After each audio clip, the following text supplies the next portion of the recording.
శ్రీ రావి శాస్త్రి రాచకొండ విశ్వనాథ శాస్త్రి గారి జీవితం సాహిత్యం మొదటి భాగం 22/12/24. దీనికి ఆధారం 2023 అక్టోబర్ నవంబర్ డిసెంబర్ అంటే త్రైమాసిక పత్రిక పిరమిదలో డాక్టర్ శ్రీ బుడిసు కామేశ్వరరావు గారు తెచ్చిన ప్రత్యేక సంచిక ఆధారం. వారికి చెప్పి ఇది మనం చేస్తున్నాం.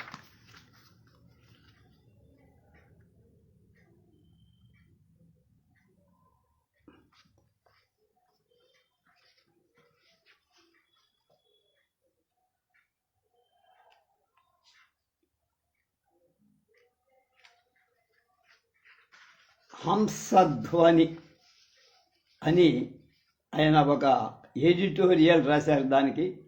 దాని కింద విధ్వంసన కలం అన్నారు. క్రికెట్లో ఎవరైనా బ్యాట్స్మన్ వీర విజృంభణలతో పరుగులు వరద పాలిస్తే విధ్వంసక ఇన్నింగ్స్ ఆడాడని క్రీడా వ్యాఖ్యాతాలు కొనియాడతారు. అలా రాచకొండ విశ్వనాథ శాస్త్రి గారు తెలుగు కథా విధిలో వీర విహారం చేసిన వారు కావటం చేత ఆయనకు విధ్వంసక కలం అని పేరు పెట్టాను తప్ప పెడర్థంలో కాదు స్మి. నా చిన్నతనం నుంచే నేను చూసిన మహారచయితలు ముగ్గురు. వారిలో ఒకరు మా సుబ్బు మామయ్య పురాణం సుబ్రహ్మణ్య శర్మ అయితే మిగతా ఇద్దరు రాచకొండ విశ్వనాథ శాస్త్రి గారు, కాళీపట్నం రామారావు గారు. ఈ విశాఖ శాఖా దిగ్గజద్వయం బెదవాడ వస్తే మా మామయ్య ఇంతనే బస. నేనుండేది గుంటూరే కాబట్టి కేవలం 1 గంట దూరంలో ఉన్న మామయ్య దగ్గర తరచుగా వెళ్తూ ఉండేవాడు. అలా వెళ్ళిన కొన్ని సందర్భాల్లో రావిశాస్త్రి మరి కారా మాస్టారుల దర్శన భాగ్యం దక్కే. ఆ రోజుల్లో విజయవాడ విచ్చేసే అనేక మంది చిన్న పెద్ద రైటరుల దారులన్నీ మా మామయ్య ఇంటికో లేక ఆంధ్రజ్యోతి ఆఫీసుకో దారి తీసేవంటే అతిశయోక్తి కాదు. జ్యోతి వీక్లీని జగజ్జేగీయమానంగా వెలిగించి ఆ వెలుగులో ప్రకాశించిన వారు పురాణం అని ఇప్పుడు కొత్తగా చెప్పాల్సిన అవసరం లేదు. అది జగద్విదితం. మరి మా మామయ్య ఇంటి నిండా పుస్తకాలాయి. వేసవి సెలవుల్లో వెళ్తే పుస్తక పఠనంతోనే కాలక్షేపం. అలా నాకు తెలియకుండా చదివిన కొన్ని మంచి పుస్తకాలు అల్పజీవి ఒకటి. ఈ పుస్తకాన్ని మామయ్య తన స్వంత ప్రచురణ సంస్థ విజయ బుక్స్ పేరిట ప్రకటించాడు. అలాగే సారా కథలు, కలకంఠీ కూడా. అల్పజీవి నవల్లో సుబ్బయ్య పాత్ర నాపై ప్రగాఢ ముద్ర వేసి, త్రిపర్ణనేది గోపీచంద్ అసమర్థుని జీవయాత్ర, కొమ్మూరి వేణుగోపాలరావు వ్యక్తిత్వం లేని మనిషి వస్తుపరంగా అల్పజీవి తరహా రచనలే అయినా శిల్పపరంగా అల్పజీవికే అగ్రతాంబూలం. శ్రీశ్రీల, కోనేటిరావు కథలు బుచ్చిబాబులా చివరకు మిగిలే. చైతన్య స్రవంతి సంవిధానంలో అల్పజీవి కథనాన్ని సాగించి సాహో అనిపించుకున్నారు రావిశాస్త్రి. ఆయన ఏ ముహూర్తంలో ఈ నవలా రాజాన్ని రాశారో కానీ తదనంతర కాలం అల్పజీవులే ఆయన కథానాయకులు మరి నాయికలై తిష్టేశారు. అల్పజీవులగాయత్ రత్తాలు రాంబాబు దాకా శాస్త్రి గారి రచనల్ని చాలా వరకు ఫాలో అయ్యానని చెప్పాలి. ఎమర్జెన్సీలో శాస్త్రి గారిని కటకటాల పాలు చేయించిన దుర్మార్గమే అయినా దానివల్ల జరిగిన ఒక మేలు ఏమిటంటే 20వ శతాబ్దపు క్లాసిక్గా శ్రీశ్రీ నెత్తి నెట్టుకున్న రత్తాలు రాంబాబు రావటం. అయితే రాజా మహిషి గోవులొస్తున్నాయి జాగ్రత్తల ఇది అసంపూర్ణమే. శ్రీరమణ చమత్కరించినట్లుగా అసంపూర్ణ నవలతో తెలుగు పాఠకులకు శాస్తి చేసినోరు రావిశాస్త్రి ఒక్కొక్కరే కాదండి. ఆయన కంటే ముందే శ్రీమాన్ మల్లాది రామకృష్ణయ్య శాస్త్రి గారు కూడా తెలుగుకి అలాంటి శాస్తి చేసిన వారయ్య. విశ్వనాథ వారి 1000 పడగలకు దీటుగా కృష్ణా తీరం రాయ సంకల్పించారు. తమ తండ్రి గారని వారి రెండో అబ్బాయి ప్రముఖ కథకులు సూరిబాబు గారు చెప్పారు. ఆ మాటకొస్తే గురదాడ అప్పారావు గారి కొండుభట్టి నాటకం కూడా అలాంటిది. అయితే శాస్త్రి గారి నవలలు కొన్ని అసంపూర్ణంగా ఉండిపోవటాన్ని అందమైన దురదృష్టమంటాడు భవిదిపాటి రామగోపాలం అనే భరాగు. అసంపూర్ణం అనే కంటే ఓపెన్ ఎండెడ్ అనటం సముచితమంటారు గండికోట రఘురామారావు. శాస్త్రి గారికి పుస్తకాలు చదివే అలవాటు వాళ్ళ అమ్మ నుంచే వచ్చింది. కృష్ణ కర్ణామృతం, రఘువంశం వగైరా వల్లు వేసేవాడు. అయినా కూడా తెలుగులో వీక్. తెలుగు బాగా రావాలంటే ఏం చెయ్యాలని శ్రీశ్రీని అడిగితే ఇంగ్లీష్ బాగా చదవమని సలహా ఇచ్చారట శ్రీరంగంలో. చదివినా సంస్కృతం రాలేదని, చదవకపోయినా తెలుగు వచ్చిందని చెప్పుకున్నారు రావి. మరి ఆ తెలుగు ఎలాంటి తెలుగంటే ఉత్తరాంధ్ర యాసనం ఆపోసన పట్టి తెలిపట్టి దానికి గౌరవ స్థానాన్ని కట్టపెట్టారు. విశాఖ సాగర తీరాన నిలిపిన రవిశాస్త్రి గారి విగ్రహ ఫలకం సైతం ఉత్తరాంధ్ర మాండలికాన్ కావ్య భాష చేసిన మహారచయిత. తెలుగు వచనానికి కొత్త బాట నేర్పినవాడు అంటూ ప్రస్తుతించారు. విరసంలో కూడా ఎనమడలే కారామాదిరే ఆయన బయటకు వచ్చేశారు. విశాఖమాసుల ఇలవేల్పు కనక మహాలక్ష్మి అంటే భక్తి ప్రపత్తులేం లేకుండా పోలా. జ్యోతిష్యాన్ని నమ్మే శాస్త్రి గారు తన లక్కీ నెంబర్ 6 అని విశ్వసించటం వల్లే 6 సారో కథలు పుట్టాయి. శాస్త్రి గారి వ్యక్తిత్వంలో ఇలాంటి వైరుధ్యాలు కొందరికి మింగుపడకపోయినా రచయితగా ఆయన విశ్వరూపం అన్నిటినీ కప్పేసేసే. శ్రీ కూడా కొన్ని మినహాయింపులు ఇవ్వలేదా మరి? ఈ తన 9వ ఏట గృహలక్ష్మి పత్రికలో వచ్చిన ఆ గదిలోనే అనే కథ శాస్త్రి గారిని పట్టు కుదిపేసినారు. దానితోనే ఆయన కథలపై అనురక్తి ఏర్పడినారు. ఆనాటి ఆ కథ స్ఫూర్తితోనే తదనంతర కాలంలో వెన్నెల అనే కథ రాశారు.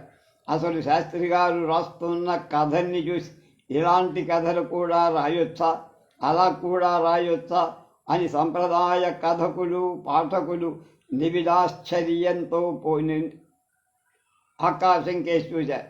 వకీలుగా తన దగ్గర వచ్చే బీదా బిక్కీలు వ్యధలే ఆయన కథలకు ఇతివృత్తాలై కొండకతో వారి కన్నీరే ఆయన కలంలో స్థిర అయినాది. ఆ న్యాయవాదుల్ని ఉతికారేసేవారు అన్యాయవాదు. భూతుల పంచాంగము విప్పారు. శాస్త్రి గారి కథల్లో ఇదొక్కటే కాస్త ఇబ్బందికర అంశమంటారు పాపినేని శివశంకర్. మరి శ్రీశ్రీ కూడా ఒక కవితలో దొంగ లంజా కొడుకులు అసలే మెసలే లోకంలో అంటూ శివాలెత్తిపోలేదా? ఇక శాస్త్రి గారి కథల్లో వర్ణన ఉపన్యాస ధోరణి ఎక్కువగానే విమర్శ ఉంది. దానికి ఆయన అంగీకరిస్తూనే విషయపురిపుష్టికి కథా వాతావరణంలోకి పాఠకుల్ని తీసుకుపోవటానికి వర్ణన కొంతవరకు అవసరమేనని, అయితే అది అదుపు తప్పిపోకూడదని, ఇక ఉపన్యాస ధోరణి కూడా డికెన్స్ చలవ అని చెప్పారు. ఎందుకు రాశాను అని తన ఫిలాసఫీ అంతా తేట తెల్లని చేశారు. ప్రతి రచయిత తాను రాస్తుంది ఏ మంచికి హాని కలిగిస్తుందో, ఏ చెడ్డకి ఉపకారం చేస్తుందో ఆలోచించాల్సిన అవసరం ఉందని, మంచికి హాని చెడ్డకి సహాయము చేయకూడదని లేబుల్స్ తొలగించుకోకుండా రచయితక మంచికి నిబద్ధుడైతే చాలని శాస్త్రి గారు తీర్మానం చేశారు. లా ఈజ్ అన్ యాస్ అన్నందుకు డికెన్స్ ఆరాధ్యుడైతే శాస్త్రి గారికి ప్రప్రథమ స్ఫూర్తిదాతలు గురదాడ శ్రీశ్రీలు. కన్యాశుల్కం వంటి నాటకం దేవతలు తప్ప మానవ మాత్రుడు రాయలేరని శాస్త్రి గారు ఢంకా బజాయించి చెప్పి కన్యాశుల్కం చదవకపోతే సారా కథలు వచ్చేవి కావన. సారా కథలు చదివి ఐ వాజ్ అమ్యూజ్డ్ అండ్ బెమ్యూజ్డ్ అనేవారు శ్రీశ్రీ. అసలు సారా మీద కథలేంటని కొందరు నవ్విపోయారు. నాజూకు లేదురా నండూరి సుబ్బిగా అంటూ ఎంకి పాటలపై పెంకి మాటలు మాట్లాడలేదా మనవాడు. ఏ కొత్తని వెంటనే స్వాగతించలేని వెధవాయి తత్వం కదా మంది. శాస్త్రి గారి కథలిచ్చే కిక్కుకి సరసన అని పేరు పెట్టారు శ్రీశ్రీ. దాని మధ్యనే రసవిద్య అన్నాడు విహారి. శ్రీశ్రీ రావిశాలకు పరస్పర అభిమానం అమితి. రావిశాని శ్రీశ్రీ ఆకాశానికెత్తిదే కాదేది కనర్గమంటూ శ్రీశ్రీ విరచిత 9 రుక్కుల్ని కథలుగా చెప్పి గజ్జ శ్రీశ్రీగా వాసికెక్కారు రావిశ. వచన కవిత్వం అంటే ఏమాత్రం సదభిప్రాయం లేదు. ఆయన ఒక శ్రీశ్రీని మాత్రమే ఒప్పుకొనేవారు. అయితే ఈలపాడ రఘురామయ్య గారి పుణ్యమాని పద్యపాన ప్రియులయ్య. తాను పాల్గొనే సభలో ఎవరైనా కమ్మగా పద్యాలు పాడితే పులకరించిపోయి తనకు వీరాభిమానమైన వరద అబ్బూరి వరదరాజేశ్వరరావు ప్రవాహంలో కొట్టుకుపోతూ ఉండేవారు. వరద తనువు సాధించినప్పుడు తల్లడిల్లిపోయారు. అత్తలు నరసింహారావు అయితే శాస్త్రి గారి రచనలకు సంబంధించిన ఒక ప్రత్యేక పదకోశాన్ని రావిశాఖేయం పేరిట తయారు చేశారు. చలం బుచ్చిబాబు వగైరాల లిరికల్ ప్రోజ్ రాసిన ఘనాతి ఘనులు రావిశా ఒకరు. ఆయన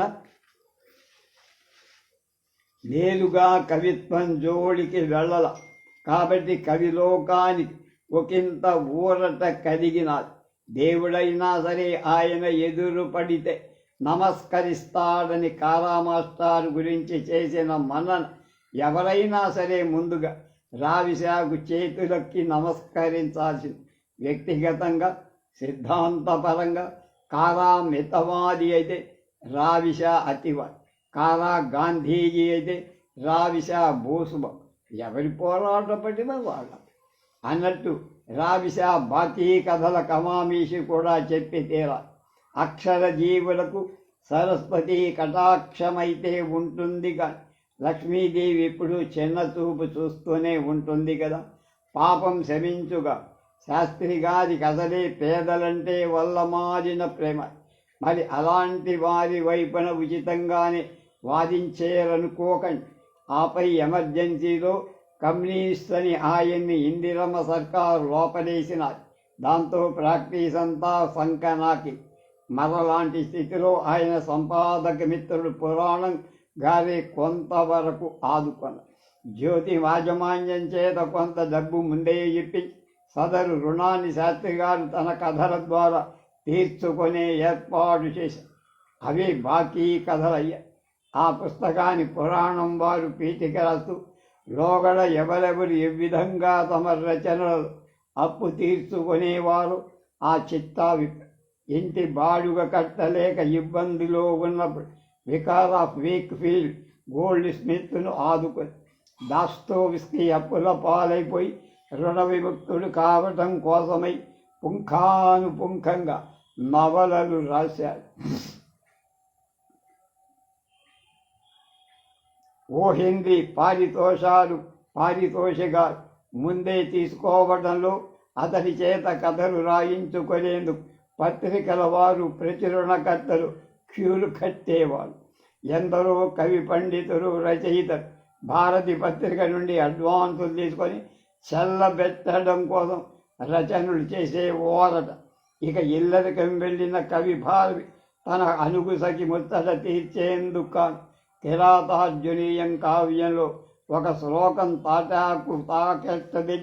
తర్వాత ప్రసిద్ధుడై తిరిగొచ్చి ఆ శ్లోకమే తనను కాపాడడంతో దాన్ని విడిపించుకున్నాడు. అసలు వడ్డీ కలిపి మీ బాకీ ఎప్పటికీ తీరకుండా ఉండేట్లయితే శాస్త్రి గారు అలా కథలు రాస్తూనే ఉంటారని పురాణంతో కాలా చమత్కరించారు.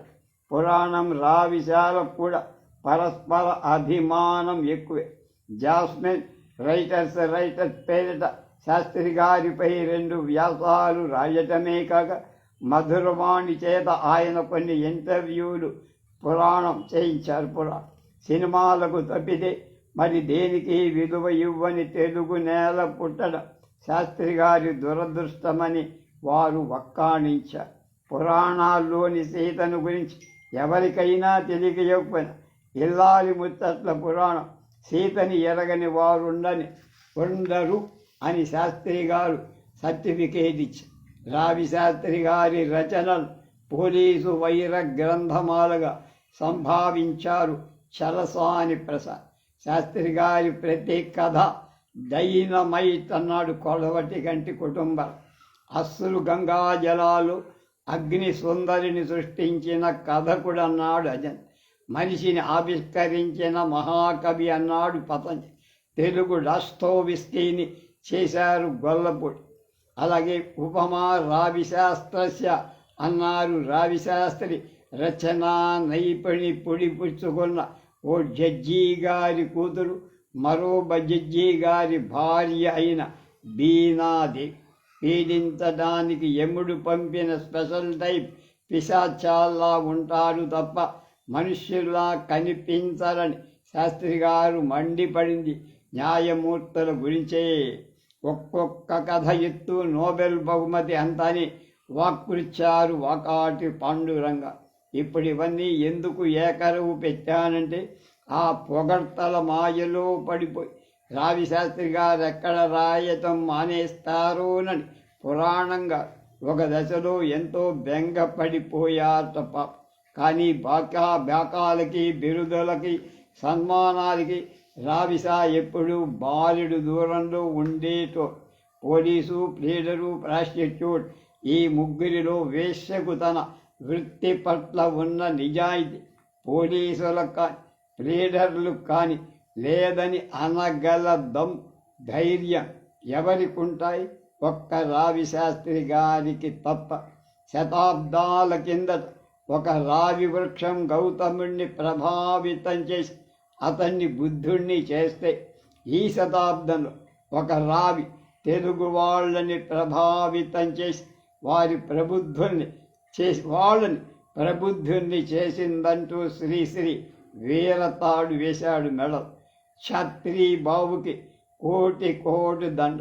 ఛత్రీ బావు అంటే శాస్త్రి బాబు గారి కోటి దండాలని ఎడిటోరియల్లో సంపాదకీయంలో బుడిసు వెంకట కామేశ్వరరావు గారు ప్రమిద సంపాదకులు ఆయన అన్నారు. నా పేరే ఆయన ఇంటి పేరు అని శ్రీరమణ ఒక చిన్న వ్యాసం రాశారు. సామాజిక స్పృహ అవగాహన గల నవలా రచయితగా రాచకొండ వెంకటనాథ శాస్త్రి సుప్రసిద్ధి. సనాతన ధోరణులు గల విశ్వనాథ సత్యనారాయణ గారు కవి సమ్రాట్టుగా లబ్ధప్రష్. ఆలోచన సరళిలు, రచనా పద్ధతిలో ఇద్దరివి 2 వేర్వేరు భిన్న మార్గం. ఎదురెదురు ధృవాలని కూడా చెప్పరు. అయినా వాళ్ళిద్దరికీ చాలా సారూప్యాలు. వీరిద్దరికీ అసంఖ్యాకంగా అభిమానులు. ఇద్దరూ హాస్యశీలులే, సహృదయులే. ఒకసారి మిత్రుల ఇష్టాగోష్ఠిలో రాచకొండ వారు అన్నారు, విశ్వనాథ సత్యనారాయణ గారి నేనంటే వెర్రి అభిమానం. అది వింటున్న మిత్రులకు ఇది చాలా విడ్డూరంగా తోచింది. విస్తుపోయి చూస్తున్న మిత్ర బృందంలో నా పట్ల వారికి ఎంత అభిమానం అంటే, నా పేరు ఆయన ఇంటి పేరుగా చేసుకున్నారు చూశారా అన్నారట రాచకొండ. ఈ మాటలకు హాయిగా నవ్వుకోవడం విశ్వనాథ్ మిత్రుల వంతైతే గంభీర ముద్ర దాల్చడం రాచకొండ వంతు అయ్యింది. హాస్యజ్యోతిలో వచ్చింది.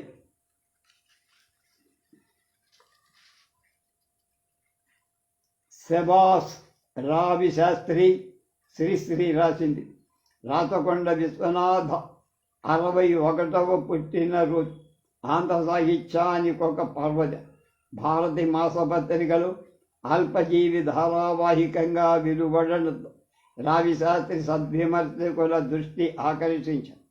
క్షుద్ర విమర్శకుల సంగతి మున్ముందు చూద్దాం. నేను రాసిన కోనేటి రావు కథల ప్రభావం ఆ నవలక మీద ఉందో లేదో కానీ ఆత్రేయ గుమాస్తా, ఆరుద్ర క్లార్క్ సుబ్బారావు అల్పజీవి ప్రభావంతో ప్రభవించిన వాళ్ళు. ఆరుద్ర ఎందుకో బహుశా ఒప్పుకోకపోవచ్చు. పైగా తన క్లార్కును చదివే తర్వాతనే నేను కోనేటిరావు కథలు రాశానని వాదించను కూడా ఆడించవచ్చు. నారాయణ బాబు సూదుల్ని నేను ఇమిటేట్ చేశానన్నాడుగా. సూదులంటే పూడిపెద్ది రమణయ్య గారి వి అనేది ఆరుద్రకు తెలియని వాస్తవం కాదు. ఆ శ్రీశ్రీ ఇంటి పేరు పూడిపెద్ది. అది అంటే శ్రీరంగం వాళ్ళకి దత్తత. ఇప్పుడు మనం క్షుద్ర విమర్శకుల సంగతి చెప్పుగా పెట్టుబడిదారీ విధానం ముదురుతున్న కొద్దీ ఉప్పలు తెప్పలుగా క్షుద్ర సాహిత్యం తయారవుతుంది.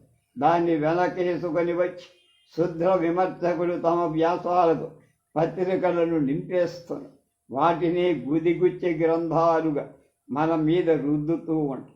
ఇందుకో సరికొత్త ఉదాహరణ రుధిర జ్యోతిర్దర్శనం. అబ్బా, ఎంత చవకైపోయాయి దర్శనాలు!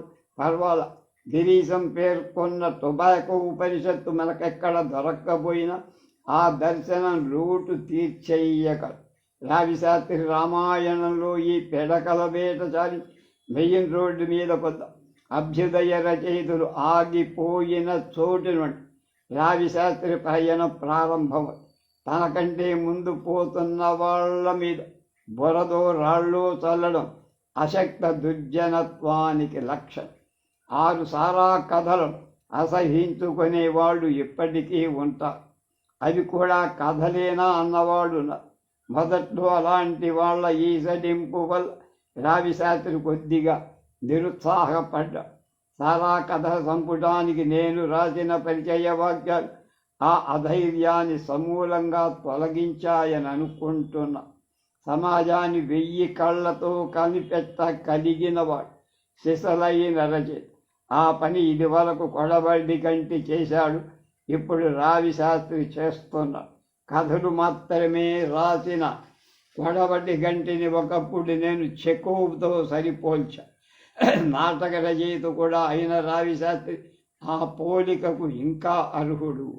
తెలుగు కథానిక ప్రపంచానికి నిన్న మొన్నటి దాకా కొడబడి గంటి కుటుంబం మకుటం ఉన్న మహాల. ఆ మకుటం అందరికీ కనిపించేది కాదు. కథానిక రచనలోనే కాదు, ఆలోచనలు రేకెత్తించే అన్ని విధాల రచనలు కుటుంబరావు అగ్రేసర్. అతని మరణంతో అతని కిరీటం రాచరికపు కాదు, సారస్వత వారసత్వంలో రావిశాస్త్రి శిరస్సును అలంకరిస్తూ ప్రతి కథ ఒక డైనమైట్ అంటాడు కొడబటి గంటి కుటుంబరావు. రాచకొండ విశ్వనాథ శాస్త్రి ఈ దేశం ఈ కాలం మేధావివర్గం చేత బ్రహ్మరథం పట్టించుకోగల రచన. ఆయన కథలు చదివాక చదవక ముందున్న స్థితిలోనే ఉండగలవాడు పరమ జయుడై ఉండాలి. ఆయనలో ప్రచార గుణం ఉంది. పాఠకుణ్ణి కాలర్ పట్టుకొని నిలవేసే లక్షణం ఉంది. శిల్ప వైవిధ్యం ఉంది. నూతన ప్రయోగాలు చేసే సమర్థత. మధ్య తరగతి పునాదులు కదిలించడానికి ఈ సంపుటిలోని బాకీ కథలు ప్రతి కథ ఉపయోగపడు. అలాంటి డైనమైట్ రావిశాస్త్రి సృష్టించినంతగా మరే వర్తమాన రచయిత సృష్టించలేదు.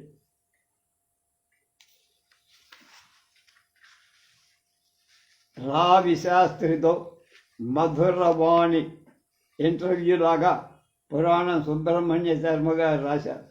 రావిశాస్త్రి కంగారుగా కోర్టుకి వేళైపోతుంది. క్లయింటు అలో శాస్త్రి బాబు అనుకుంటూ ఎదురు చూస్తారు. ఇంకా 1 టౌన్ పోలీస్ స్టేషన్కి వెళ్ళాలి. యూనివర్సిటీలో తుమ్మల గోవింద గోపాలరావు గారింటికి వెళ్ళాలి. మా చెల్లెల దగ్గరికి వెళ్ళి ఇంజెక్షన్ తీసుకోవాలి. ఇంకా స్నానం లేదు, ఏ గుడ్డు లేదు. మధురవాణి నవ్వుతూ, శాస్త్రి గారు, మీరు ఇంకా విశాఖపట్నంలో ఉన్నామనుకుంటున్నారు. ఇది భూలోకం కాదు. మీరు ఆ భౌతిక దేహాన్ని విసర్జించేశారు. నేపథ్యంలోంచి అబ్బూరి వరదరాజేశ్వరరావు గొంతుకులో పద్యాలు వినిపిస్తున్నాయి. అల విశాఖపుర సాగరంబు తప్త సైకతమ్ముల బహుదిన సాంధ్యవేళ కలువరింతల మనసార కట్టుకొన్న గాలి మేడలే మనకు దిక్కయ్యనే. మధురవాణి వింటున్నారా?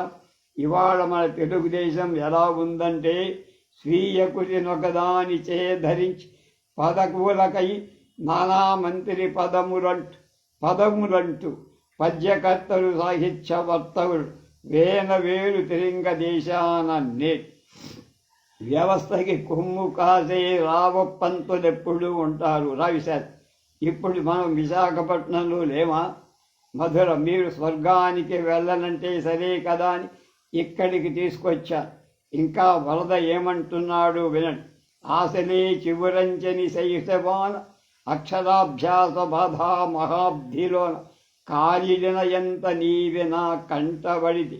నా విశాఖ నగర వీధులందు మొదల నన్ను చూసిన ఎంత నీ కన్నులెంత విరిసిపోయినవో నాడు విదితమయ్యే లోన నీలోని నిద్రాని వాణి నీకు తెలియరాక మేల్కొని నన్ను పలుకరించి. రావిశాస్త్రి, నా మీద పద్యాలు చదువుతున్నాడా రాజేశ్వరరావు కావాలి అన్నట్టు వాడు ఇక్కడికి వచ్చాడా? నాకన్నా ముందు ఇక్కడికి అన్నాడు. రాజేశ్వరరావు గారు మీ చిన్ననాటి నేస్తమా, లీడరు కదా. రండి వరద గారు, మీ శిష్యులు రావిశాస్త్రి గారు మీకోసం కలవరిస్తున్నారు. రాజేశ్వరరావు, వరద రాజేశ్వర, నాడు నీ వెరుంగవు విశ్వనాథ శాస్త్రి, నేనెరుంగుదు నీ వర్ధమాన పదం. తెలుగు సాహితీ జగతి ప్రదీప్తమవును నీ వలన ముందు కాలాన నీ కలాన. రావిశాస్త్రి, నన్నేదో గొప్ప చేస్తూ మీరు మాట్లాడటం రాయటం చేస్తారు కానీ నేను పెద్దగా చేసిందే లేదే. ఇంట్లో పడి కొట్టుకుంటున్న కథని బయటకు తీసుకొచ్చాననుకుంటున్నా. సెక్స్లో సంసారంలో పడి కొట్టుకుంటున్న కథకి కొత్త వరబడి పెట్టానని నమ్ముతున్నా అన్నాడు రావి. వరద, ఈ జన్మాంతర బాంధవము నవ సాహిత్య ప్రపంచమునన్ తేజోమూర్తలమై చరించితిమి, అంతే చాలు. ఈలోన నా ఈ జీవప్రధ గాథలందు భవదీయేచ్ఛాకృతిని నిల్పిదన్. రోజులు మారిన కాలమందు కవిమిత్రుడు నిన్ను శ్లాఘింపగన్ అని వరదరాజేశ్వర వెళ్ళిపోయారు. మధురవాణి అంటుంది. అది సరే, మీరు మరో మధురవాణిని సృష్టించారట నాకు పోటీగా. ఆహా, నాకు కాదు, గురదాడవారికి పోటీగా అని నవ్వింది. రావిశ, అదా రత్పాలు రాంబాబులో ప్రోలిటేరియన్ మధురవాణిగా ముత్యాలు ఉంది. ఈ ముత్యాల పేరు పేదల మధురవాణి. గురదాడకి కృతజ్ఞతతోనే పోటీ ఏం కాదు అన్నారు. మధురవాణి, చెడులో మంచి ఉంటుంది, బురదలోంచి పద్మం పుట్టినట్టు కల్మషమైన జీవితంలోంచి కూడా మంచివాడు పుట్టుకొస్తారండి. మీ గురించి మీ నోటే చెబితే వినాలనుంది. ఎప్పుడు ఎక్కడ పుట్టారు కదా. నేను పుట్టింది మా మేనమామల ఇంట్లో. ఆ ఇల్లు శ్రీకాకుళంలో ఉంది. మా మేనమామల ఇంటి పేరు తెన్నేటివారు. నేను పెరిగింది అనకాపల్లి దగ్గర తుంపాలలు. మధురవాణి, మీ నాన్నగారు ఏం చేసేవారు? మా నాన్నగారు ప్లీడర్గా ఉంటే అబద్ధాలు మాట్లాడాల్సి వస్తోందని 1932లో ప్రాక్టీస్ మానేసి తుంపాలలో వ్యవసాయం పెట్టారు. ఎక్కువగా నేను తుంపాలకి నడిచి వెళ్ళేవాడు. మధుర, మీకు పుస్తకాలు చదివే అలవాటు ఎలా వచ్చి? చిన్నప్పుడు పుస్తకాలు చదివే అలవాటు మా అందరికీ మా అమ్మ నుంచే వచ్చింది. మా అమ్మ చాలా పుస్తకాలు చదివింది సుమ. అంచేత నా చిన్నతనంలో శ్రీకృష్ణ కర్ణామృతం, రఘువంశం చదవగలిగా. మీ విద్యార్థి జీవితం ఎలా సాగింది? నేను ఏబిఎన్ కాలేజీ హై స్కూల్లో చదివినప్పుడు మామూలు విద్యార్థి. నా తమ్ముడు బ్రిలియన్. నేను సెకండ్ ఫామ్ తప్పా. తమ్ముడంటే రాచకొండ నరసింహ శర్మ గారు. ఆయన గొప్ప డాక్టర్ అయ్యారు. ఆయన భార్య కూడా అన్నపూర్ణమ్మ గారు డాక్టర్. సైన్స్ సబ్జెక్టులు పట్టేవి కావు. కరెక్ట్ ఇంగ్లీష్ రాయగలనని కానీ మంచి ఇంగ్లీష్ రాయలే. సంస్కృతం చదివాను కానీ అబ్బల. ఇంటర్ హిస్టరీ తీసుకొని చదివాను. మీరు ఫిలాసఫీ ఆనర్స్ ఎలా చేశారు? నేను క్రాక్నని, సైకాలజీ చెప్తే బాగుపడతానని మా నాన్న నన్ను ఫిలాసఫీ ఆనర్స్లో చెప్పి. మీరు చిన్నప్పుడు ఏదైనా రాశారా? 1935 అంటే నాకు 16 ఏళ్ల వయసప్పుడు గలివర్స్ ట్రావెల్స్ చదివా. అప్పుడే నేను నవల రాయాలనుకొని మరుసటి రోజు మొదలుపెట్టి, తర్వాత సెలవులు వచ్చినప్పుడు నవల పూర్తి చేయాలనుకొని కూడా ఆ తర్వాత సెలవుల్లో అసలు ఆ నవల రాయటమే మానేయాలనుకొని మానేశారు. రచనల్లో పాత్రలను సృష్టించటమేనా, లేక గంగరాజు హెడ్డు లాగా మీకు చిత్రకళలో కూడా ప్రవేశం ఉందా? చిన్నప్పుడు గురు గోవింద సింగు, కూర్మావతారం, గుడ్డి బిచ్చగాడు, ఏనుగు, కృష్ణుడు మొదలైన బొమ్మలేశారు. చిన్నప్పుడే మీకు రాయాలని ఎందుకు అనిపించింది? దాన్ని రైటర్స్ ఇచ్ అంట. స్పానిష్ గోల్డ్ లాంటి పుస్తకాలు తెలుగులో రాయాలని చిన్నప్పుడు చూశా. చిన్నతనంలో సరస్వతి పూజ కూడా చేసేవాణ్ణి సుమా. మీరు కూడా చిన్నప్పుడు ఆర్థికంగా ఇబ్బందులు పడ్డారా? రెన్ అండ్ మార్టిన్ గ్రామర్ పుస్తకం లేక కొన్నిసార్లు, నిక్కర్ లేక కొన్నిసార్లు స్కూల్కి వెళ్ళటమే మానేశా. కత్తా కలమ అనే డిబేట్లో చిన్నప్పుడు కలం పక్క వాదించా. చిన్నప్పుడు మీకు కాస్త బుర్ర తిరుగుడు ఉండేది అనుకుంటా నవ్వి. చిన్నతనంలో నా పెంకితనం ఎలా ఉండేదంటే, ఇంట్లో వాళ్ళ మీద కోపం వచ్చిన, వీళ్ళ మీద పగ తీర్చుకోకపోతే నా పేరు రాచకొండ విశ్వనాథ శాస్త్రి కాదు అని తీవ్రంగా అనుకునేవాడు. మా చెల్లెలు బుల్లి పాపను కొట్టేవాడు. అప్పుడప్పుడు మా అమ్మని కూడా బెదిరించేవాడట. మరోసారి నా రక్తంతో నేను బొట్టు పెట్టుకుంటే చూసి అందరూ నవ్వేసరికి చెరిపేశా. చిన్నప్పుడు తెలిసిన కుర్రాడు కొంతమంది సూటు షాటు బనాయించి బజార్లో తిరుగుతుంటే చెడ్డ అసహ్యం వేసి నేను పంచే గాంధీ టోపీ వేసుకొని ఎందుకు తిరగకూడదనిపించి అలా కొన్నాళ్ళు తిరిగా. చిన్నప్పుడు మీకేమైనా బహుమతులు వచ్చాయా చదువుల్లో? 1938లో కాలేజీ వార్షికోత్సవంలో హిస్టరీలో వచ్చిన బహుమతి వేదిక మీద వెళ్ళి పుచ్చుకోవటం ఇష్టం లేక తర్వాత మాస్టర్ని అడిగి తీసుకున్నాను. మీరు చిన్నప్పుడు గాంధేయవాద, కాంగ్రెస్ రాట్నం చేయించి దారం తీయాలని కూడా అనుకొని సోదర సమితిలోకి వెళ్ళి దారం తీశారు. ఖాదీ భాండారానికి వెళ్ళి 2 చొక్కాలకు గుడ్డ కొనేశాను కూడా. నేను చిన్నప్పుడు గాంధీ ఇష్టనే అనుకునేవాడు. మీకు చదువు మీద విరక్తి కలిగిందా ఎప్పుడైనా? ఒకానొక క్లిష్టాతి క్లిష్ట సమయం, కష్టాతి కష్టకాలం చదువుకోవాలని అనిపించి, చదివితే డబ్బు ఖర్చు కూడా అనిపించి, అలాగే ఉండిపోయి పుస్తకాలు చదువుకుంటూ ఉంటే తీరిపోదా అనుకున్నాం. మీ కుర్రతనంలో రచనా వ్యాసంగం గురించి చెప్పలేదు. 1935 అంటే నా 13వ ఏట వేసవి సెలవుల్లో రోజుకి 5 పేజీల చొప్పున ఒక డిటెక్టివ్ నవల రాయాలని ప్రతిజ్ఞ చేసి తర్వాత మొదలుపెట్టా. తర్వాత రాసేసి కొట్టేసి మరొకటి ప్రారంభించి. అసలు మీ మొదటి కథ ఎప్పుడు రాశారు స్వామి? 1936లో మొట్టమొదటి కథ తుంపాలలు మా ఇంట్లో పైన చిన్న గదిలో రాసి. మా నాన్న మాకు అరటిపళ్ళు, యాపిళ్ళు, బత్తాయి పళ్ళతో పాటు వినోదిని, చిత్రగుప్త కూడా తెచ్చేవి. మీకు ఎలాంటివి ఇష్టం? 1937లో అన్నపూర్ణ మందిరం అన్న ఈ పుస్తకం చదివేశా. చాలా బాగుంది. అందులో వర్ణన లాంటివి నాకు చాలా ఇష్టం. అప్పుడు మీరేమన్నా ఘనకార్యాలు చేశారా? 1938లో అన్నాజీ, శాస్త్రి, నారాయణరావు, రాజేశ్వరరావు, మాధవరావు, భాస్కర్రావు, నేను కలిసి టింగురంగా లాడ్జి ఒకటి పెట్టా. కబుర్లు చెప్పుకోవటం. ఇంకా చిన్నప్పుడు ఏం చేశారు? 1937 మిత్రుడు వెంకటేశ్వరరావు ఊరు వెళ్ళాం. ఆ ఊళ్ళో వాళ్ళ స్కూల్లో ఉంటే అక్కడికి వెళ్ళి ఓ కథ సగం రాశా.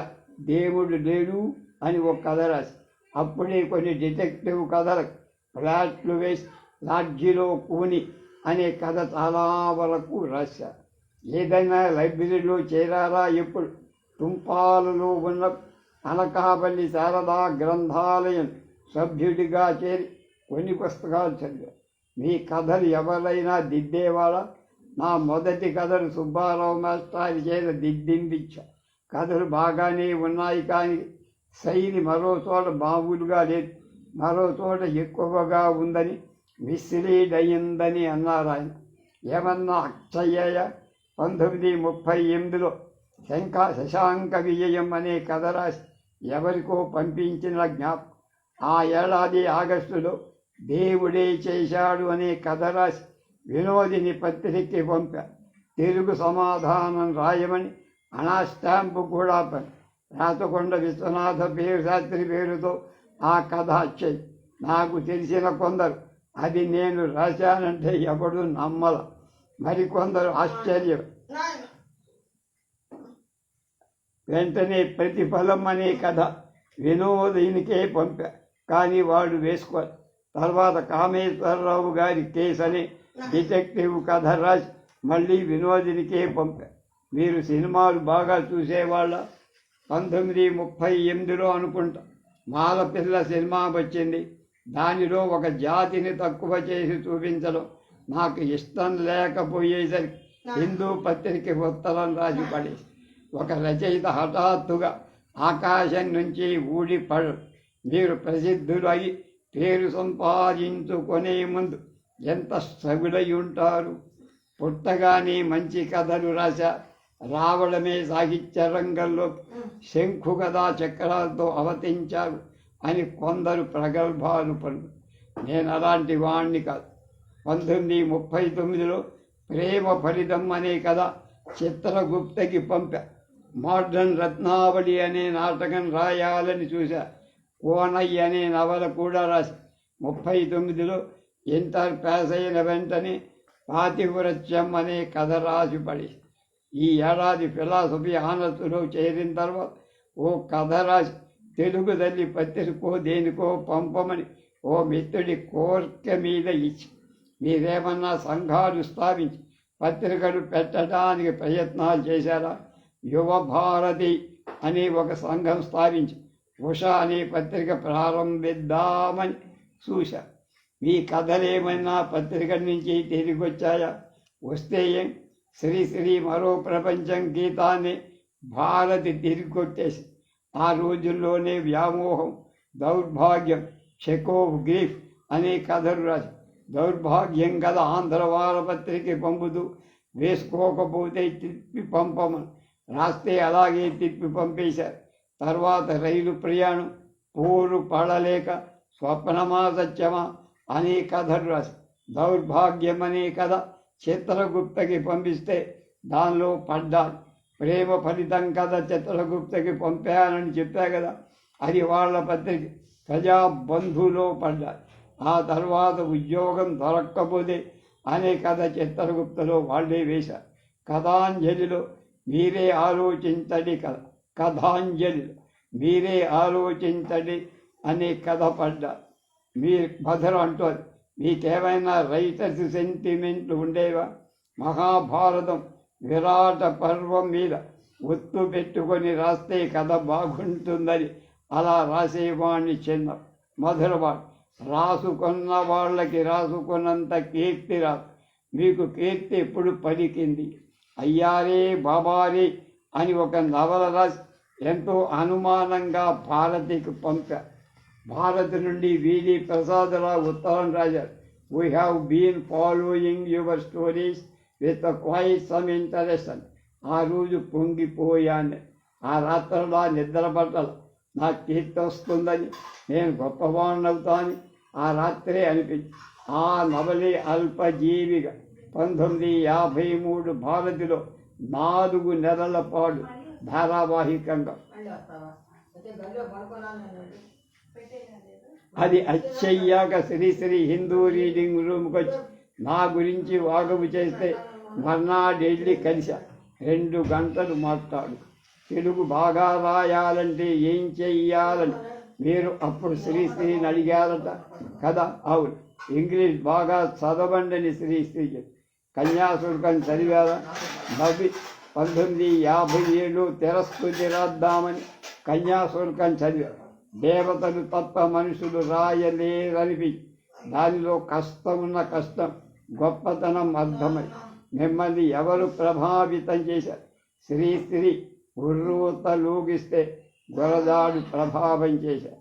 కన్యాశుల్కం చదివే నేను మనుషులు ఎలా మాట్లాడతారో గమనించి కన్యాశుల్క ప్రభావం నా నాటకాల మీద పెద్దగా లేదు, కానీ కథల మీద పడింది.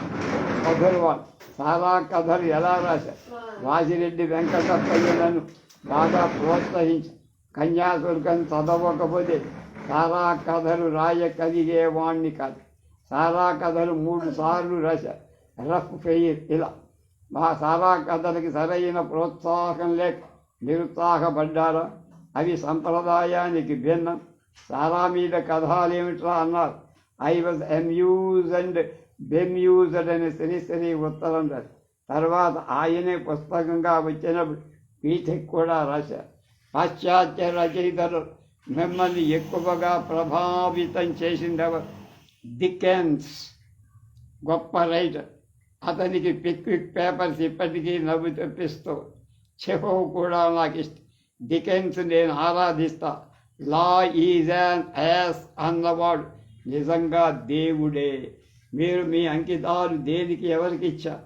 నా అంకితాలు డబ్బు కోసము మరేదో ప్రయోజన కోసమో కాకుండా నా బంధువులకి స్నేహితులకి మిమ్మల్ని కథలు రాయమని ఎవరైనా ప్రోత్సహించారా? పత్రికల వాళ్ళు కాక మా ఆవిడ సోదెమ్మ కథలు రాయండి చదవాలని ఉంది అని క్యాజువల్గా అడిగింది. ఒక నీకు వరదరాజేశ్వరరావుకి ఏమిటి అనుబంధం?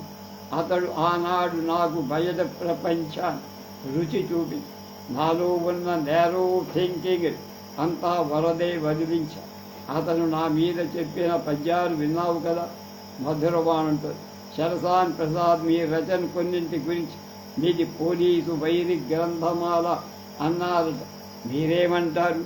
నేను ఎవరో పాశ్చాత్య రచయిత రాయగా ఎక్కడో చదివా. అతను అవినీతి గురించి చెబుతూ ఈవె మంచివాళ్ళు కొంతమంది అవినీతిని మొదటిసారిగా చూసి అసహ్యించుగా ఆ తర్వాత కొంతగా వారికి ఆ అవినీతి ఎడల నిర్లిప్తత ఏర్పడు. ఆ నిర్లిప్తలోంచి కొంతకాలం అభిమానం చేకూరిస్తుంది. ఆ అభిమానం చివరికి ఆ మంచివాళ్ళు ఆ అవినీతిని ఆలింగనం చేసుకుంటానికి దారి తెస్తుంది. మన తెలుగులో కూడా 6 నెలలు సహవాసం చేస్తే వారు వీరవుతారు. మంచివాళ్ళు చెడ్డవాళ్ళుగా ఎలా మారుతారో చెప్పడానికి ఈ సామెత చాలామంది ఉపయోగిస్తారు. అవినీతి గురించి కాదు, పోలీసుల గురించి నేను అడిగా. అవినీతితో ఎక్కువ సంబంధం సహవాసం, అవినీతికి అరికట్టాల్సిన వాళ్లే ఎక్కువ మంది. అంచేత పాశ్చాత్య రచయిత చెప్పిన అసహ్యం, నిర్లిప్తత, అభిమానం, ఆలింగన అవినీతి ఎడ ఏర్పడటానికి అందుచేతనే పోలీసుల్లో ఎక్కువ అవకాశం. పోలీసు పోస్టులో అందరూ అలాంటి అవినీతి పరులు లేకపోయినా అటువంటి వారు ఎక్కువ ఉండటానికి అవకాశం అక్కడ. నేనైతే అందుకే పోలీసుని అదుపులో పెట్టుకున్నారు. అందుకైనా ఎందుకైనా మంచిది అంటుంది మధురవ. ఎద్దు మనకి గులామన్నావుగా, వాళ్లతో పేకాడేవు కన్యాశుల్కలు. ఆ మాటకు వస్తే క్రిమినల్ సైడ్ ప్రాక్టీస్ చేసే లీడర్లు కూడా జీవితంలో అవినీతితో నిత్య సంబంధం ఉంటుంది.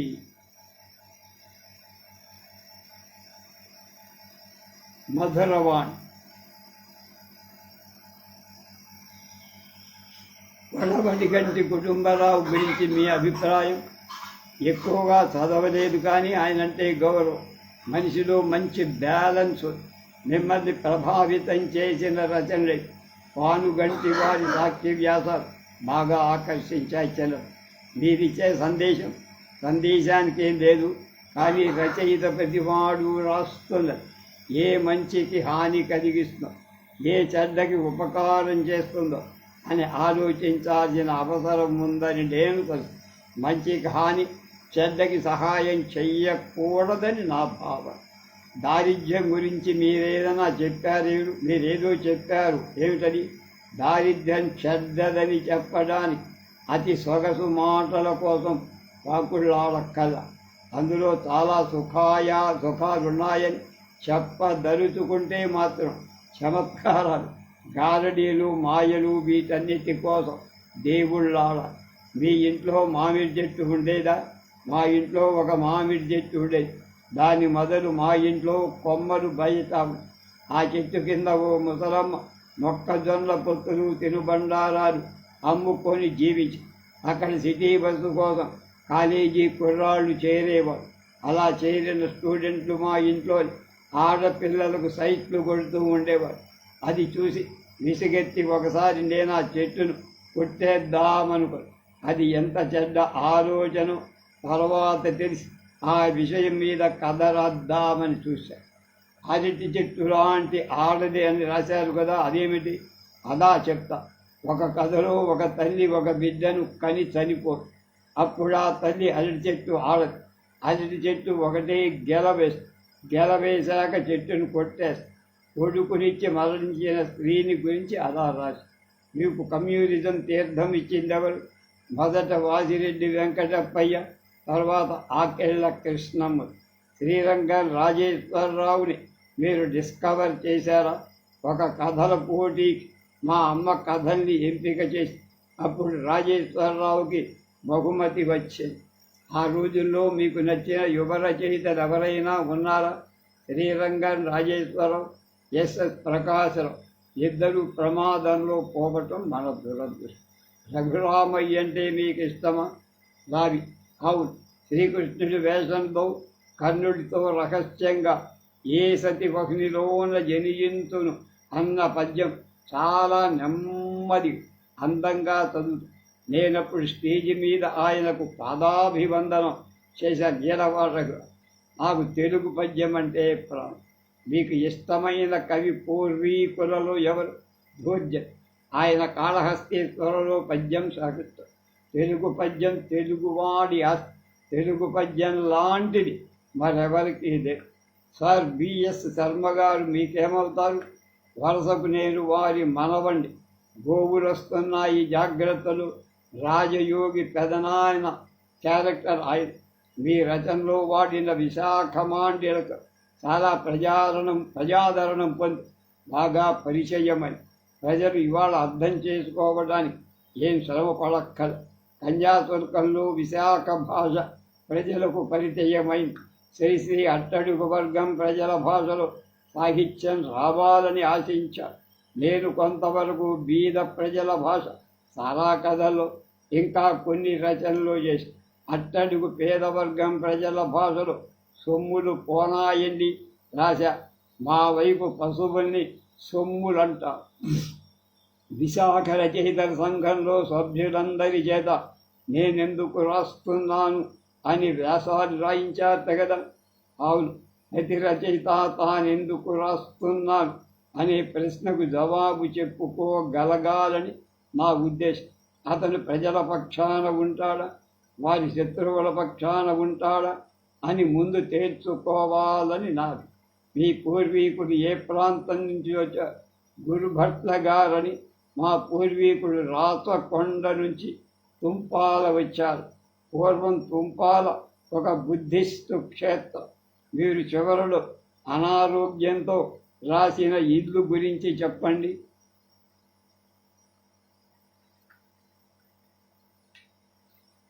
కష్టపడి రాశా, పూర్తి చేశా. పూర్తి చేయకుండా ఇస్తే మళ్ళీ అలాగే మిగిలిపోతుందని కష్టపడిపోతుంది. ఇల్లు అంటే ఆస్తులు. అందులో మా ఊళ్ళో జరుగుతున్న గ్యాంబ్లింగ్ ఆఫ్ ప్రాపర్టీ. భూమి కొనడం, ఫ్లాట్ వేయడం, అలా రియల్ ఎస్టేట్ బిజినెస్. దానికోసం ఆడ మనుషుల్ని ఎలా మోసం చేస్తారు, ఆస్తులు ఎలా సాధిస్తారు అనే అంశాల మీద కథ నడుస్తుంది. సొమ్ములు పోనాయండి 3 కథల బంగారం తరువాత పూర్తి చేసిన నవల ఇల్లు అనుకుంటా. రాజు మహిషి, రత్నాలు, రాంబాబు ఎందుకు పూర్తి చెయ్యలా? చివరి రోజులో ఒంట్లో బాగాలేదు, చదివి స్పిరిట్ ఆఫ్ హిస్టరీలోకి వెళ్ళాలి. It is difficult to go back again. ఇవే క్యారెక్టర్స్ డెవలప్ అవుతాయి. Each character in it will have exchange logic. ఈ లాజిక్ భిన్నంగా మనం ఇష్టం వచ్చినట్టు రాయటం అసహ్యంగా ఉంటుంది. అందుకు ఇల్లు గురించి చెప్పండి. 3 కథల బంగారం కన్నా కొద్దిగా ఇల్లులో కొంచెం ఉగ్రవాదం కూడా పెట్టి ఇల్లులో ఉండే పాత్ర ఆవిడ రిలేషన్ ఒక ఉగ్రవాదిగా ఉంటుంది. వాణ్ణి దాదాపు బ్లాక్మెయిల్ చేసి ఇల్లు కొట్టేస్తారు. ప్రాపర్టీని ఫ్లాట్స్ ఎస్టాబ్లిష్ చేస్తారు. ఆవిడ కాశీ వెళ్ళిపోతుంది. అది మిర్యాలగూడ కూడా మీ గురించి వచ్చారు. మిర్యాలగూడ ఇప్పుడు మోడర్న్ ఈస్ట్ గోదావరి అయిపోయి డబ్బు అది అలా చేస్తుంది. డబ్బు వచ్చిన తర్వాత అపరిశుభ్రత అంతా పోతుంది. ఒకప్పుడు మా విశాఖ హాయిగా అందరం స్నేహంగా ఉండేవాడు. ఆ పడమటోళ్ళు డబ్బు వచ్చింది. దాంతో ఈ ఊరిని తగలెట్టేశారు. విశాఖపట్నంలో ఇప్పుడున్న టెంపరేచర్ కన్నా ఊళ్ళో 5 degrees తక్కువగా ఉండే. మోడర్నైజేషన్ గురించి ఏమంటారు? Modernisation kills the society. మా వాడు ఒకడు అమెరికాలో ఒక ప్లేస్ నుండి మరో ప్లేస్కి వెళ్ళిన అన్ని ఊళ్ళు ఒకలాగే కనిపిస్తున్నాయనేవాడు. చూడండి, నల్గొండ వేరు, వరంగల్ వేరుగా ఉంటుంది, విశాఖ వేరు. కానీ ఇక్కడ అన్నీ ఒకేలాగా బ్లాక్స్ కట్టారు. అలాగా అక్కడో concrete jungle. The days of innocence are gone. అమాయకపు రోజులు పోయాయి. ప్రతి వాడికి డబ్బు కావాలి. ఎంత లంచం పుచ్చుకుంటే అంత. నన్ను ఫెమినిజంలో చేరమంటూ కొంతమంది ఆడవాళ్ళు చంపుకు తింటున్నారు అంది. మరి మీరేమంటారు అంది మధురవాణి. అదేం ఫెమినిస్టో? ఈ ఫెమినిజం ఏమిటండి? జన విముక్తి జరగాలి, కానీ స్త్రీ జన విముక్తి ఒక్కటేగా. ఏ హెల్ప్ఫుల్ ఆఫ్ సఫరింగ్. 90% సఫర్ అవుతున్నారు, మిగతా 10% సఫరింగ్ లేదు. వాళ్ళకి నష్టం ఏమిటి? పత్రికలు మీ ఆడతల్లులకు మంచి ప్రాముఖ్యం ఇస్తున్నాయి కదా. మధురవాణి చేరా అని ఒక ఆయన రాస్తుంటాడు. వీడు మేలు ఫెమినిస్టురా అనేవాడు అబ్బూరి వరదరాజేశ్వరరావు. వెటకారంలో వరదని మించిన వాడు లేడు. మనిషి మంచివాడు. చెట్టు కవి అని ఒకడున్నాడు, ఇస్మాయిల్ కాకినాడు. పాపం మనవాడు పొయిట్రీలో స్త్రీని పట్టుకున్నాడురా అంటాడు. వెటకారానికి పెట్టింది తబీమని ఏదైనా అనటం అతని గొప్పదనం. మీ ఇంట్లో ఎవరైనా కథలు రాసే ఉన్నారా? మా ఆఖరి వాడు కుమార శాస్త్రి అని వాడు కథలు రాస్తున్నాడు. ఏదో పర్వాలేదు. రాచకొండ నరసింహ శర్మ గారు ఎండి, అంటే మాస్టర్ ఆఫ్ డయాగ్నోసిస్ అంటారే, ఆయన డాక్టర్. ఆయనకి సరసభారతి తరఫున ఆంగ్ల కవుల ముచ్చట్లు అని, పూర్వాంగ కవుల ముచ్చట్లు అని నేను ఇంగ్లీష్ దాన్ని ఆధారంగా చేసుకొని రాసి రాచకొండ నరసింహ శర్మ గారి 90వ పుట్టినరోజు పండగ ఉయ్యూరు AENSG కాలేజీలో ఆయనకు అంకితం ఇచ్చా. ఆయన తరఫున, ఆయన అప్పటికే 97 కనుక ప్రయాణం చేయలేరు. రావి శాస్త్రి గారి ఈ కుమారుడున్నాడే కుమార శాస్త్రి, ఆయన వచ్చారు. మా ఆతిథ్యం తీసుకున్నారు, వెళ్ళారు. ఆ తర్వాత ఆయనకి నేను చాలాసార్లు మాట్లాడుకున్నాం. వాళ్ళ అబ్బాయి ఒక సినిమా యాక్టర్ కూడా అయ్యాడు. మా వాడిని ఆశీర్వదించండి అని మేము అమెరికాలో ఉండంగా రాశారు. ఆశీర్వదించాం. అది ఆయన గురించి కథ.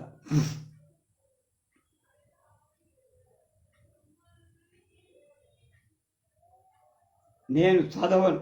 కాళీపట్నం గారు బాగా చదువుతారు. మీ ఇల్లు ఎవరికి అంకితం ఇచ్చారు? రాచకొండ రామాని.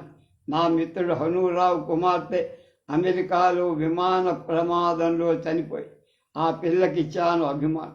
వీరెప్పుడు చిన్నిళ్ళు పెద్దిళ్ళు అంటూ ఉంటారట. చిన్నిళ్ళు ఎలా వచ్చింది?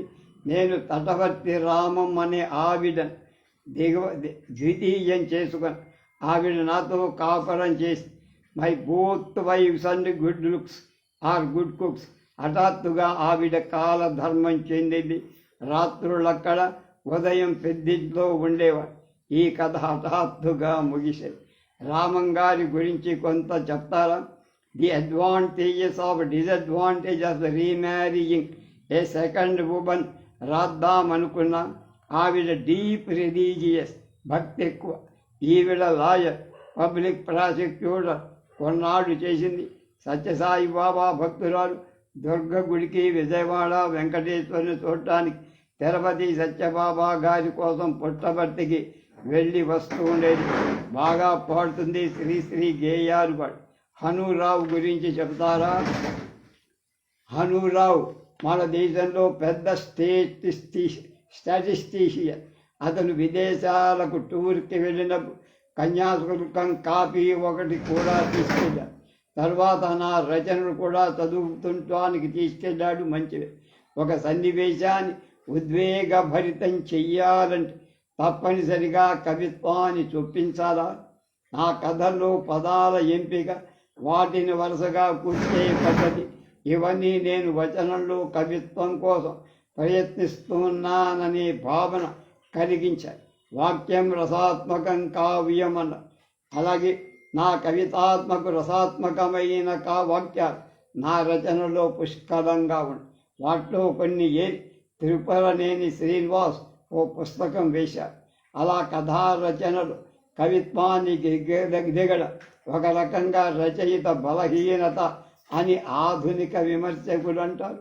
నా కథల్లో అది నా అదనపు శక్తి. బుచ్చిబాబు అలా రాశాడు కదా, సన్నివేశానికి తగినట్లు ఉద్రేకంగా, ఉద్విగ్నంగా చెప్పడం వేరు, కవిత్వాన్ని ఆశ్రయించడం వేరు.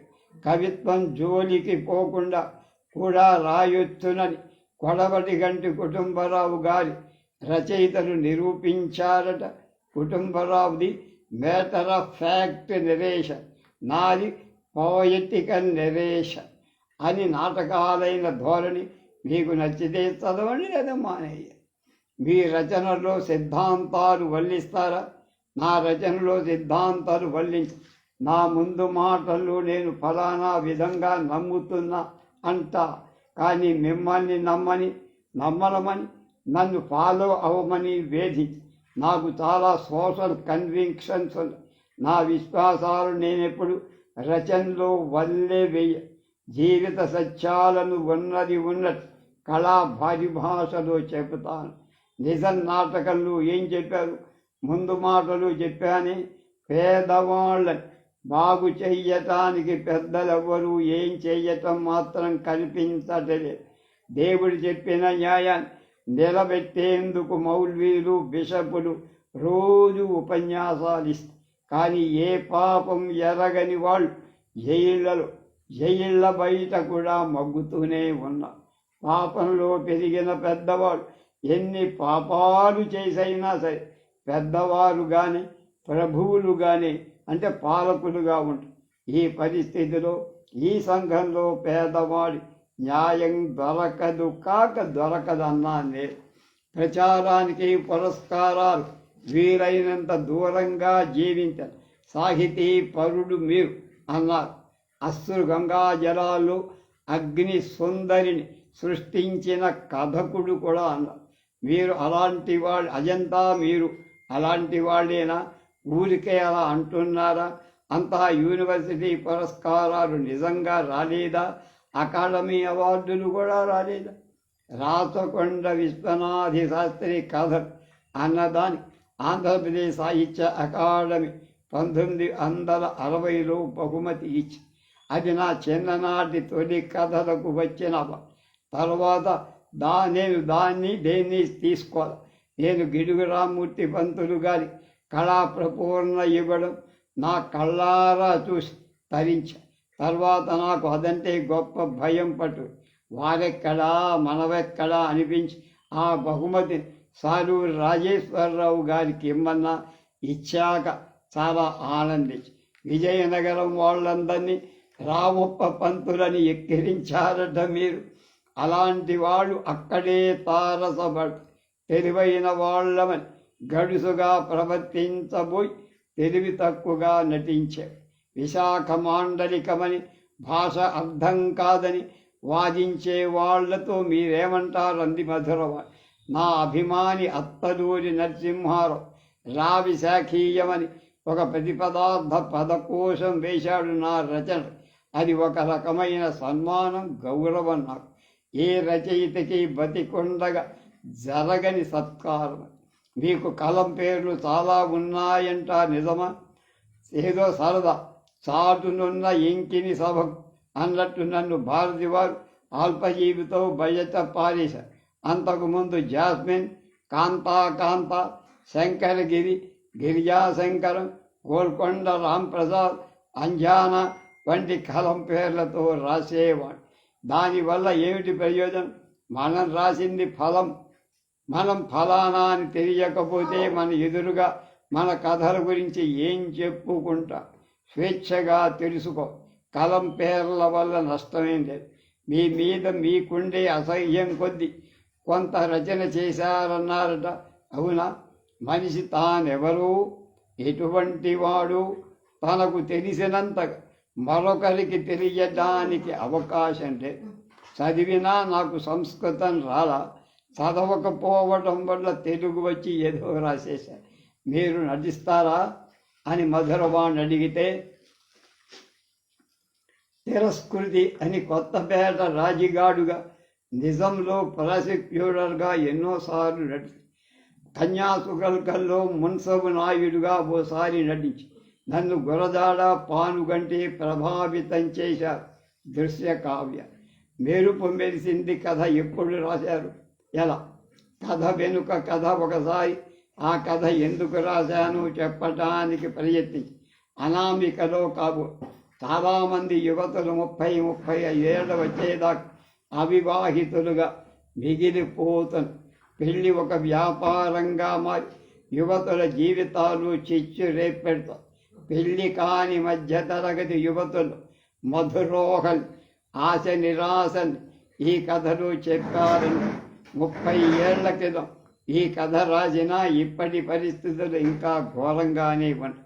కట్నం ఇచ్చుకునే శక్తి లేక ఆగిపోతున్న పెళ్లిళ్ళ సంఖ్య రాను రాను పెరిగి. కార్నర్ సీట్ కథ ఎందుకు రాశారు? సాగు చేదని, బతుకు తీపని, మనిషికి ఏమవుతాడు అని తెలియ చెప్పటాలి. మీ అంతిమ యాత్ర గురించి మీరేదో చెప్తుండేవారట స్నేహితులతో పార్టీలో. ఆవు నేను చనిపోతే శారదా తీరంలో దహనం చేయాలని విశాఖపట్నం నుంచి అనకాపల్లి తీసుకెళ్ళి దారి పొడుగున సచ్చల వాళ్ళ డ్యాన్స్, భజనలు, పాటలు కోరెత్తి పోవాలని కోరుకున్నా. మీకు ఆటలంటే ఇష్టమా? నేను స్వయంగా బాగా ఆడినా ఆడకపోయి చిన్నప్పటి నుంచి నేను ఫుట్బాల్ అభిమాని. 1965 నుంచి పోలార్ స్టాఫ్ ఫుట్బాల్ క్లబ్ అధ్యక్షుడిగా వ్యవహరించారు. మీరు లాయర్గా ఎవరి దగ్గర శిక్షణ పొందారు? మా గురువుగా తాతా శ్రీరామమూర్తి గారి బార్లు. నీకు జ్యోతిష్యంలో నమ్మకం ఉందా? నాకు జ్యోతిష్యంలో గ్రామ దేవతల మీద కూడా నమ్మకం. మా విశాఖపట్నంలోని కనకమాలక్ష్మి అమ్మవారంటే నాకు చాలా ఇష్టం.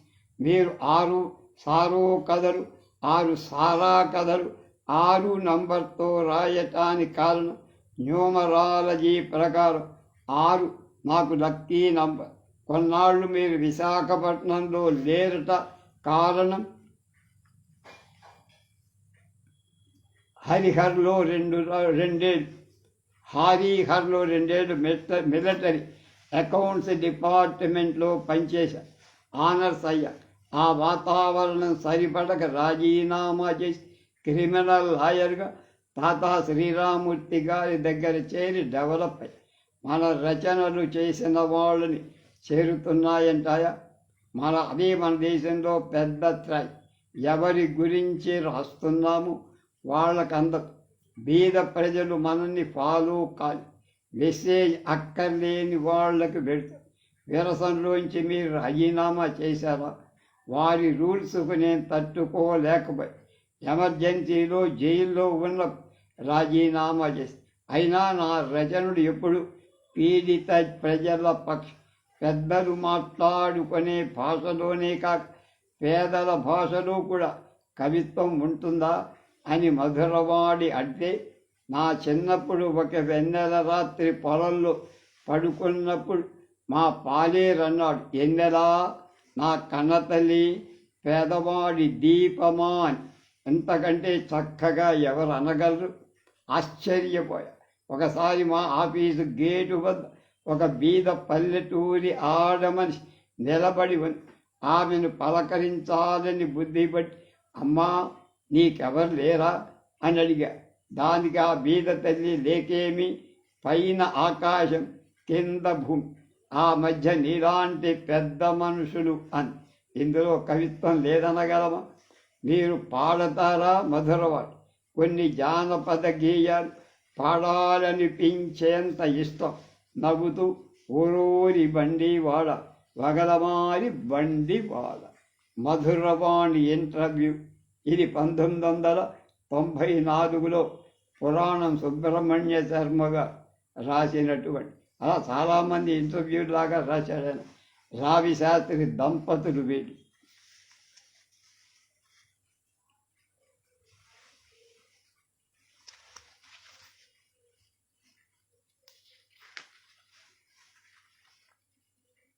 రేపు ప్రఖ్యాత కథకుడు, విమర్శకు వాకాటి పాండురంగారావు స్టోరీ టైగర్ అను రావిశాస్త్రి, రైటర్ కాదు, స్టోరీ టైగర్ అని రావిశాస్త్రి అనే పేరు పెట్టి ఒక వ్యాసం రాశారు.